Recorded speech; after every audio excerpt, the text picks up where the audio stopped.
పూజలందరూ చేసేదే పుష్పయాగము, పూజలందరూ చేసేదే పుష్పయాగము. ఆజీర్ణర్జునుడు చేసినది పుష్పయాగము, పూజలందరూ చేసేది పుష్పయాగము.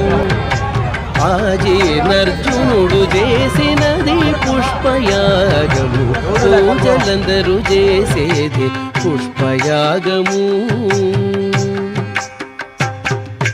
మొదల శ్రీ సతి చేతి మోహన కమలమే పొదల నీకెపుడును పుష్పయాగము. మొదల శ్రీ సతి చేతి మోహన కమలమే పొదల నీకెపుడును పుష్పయాగము. గుదిగొన మిమ్మిద్దరి కూడించే మరువిరులు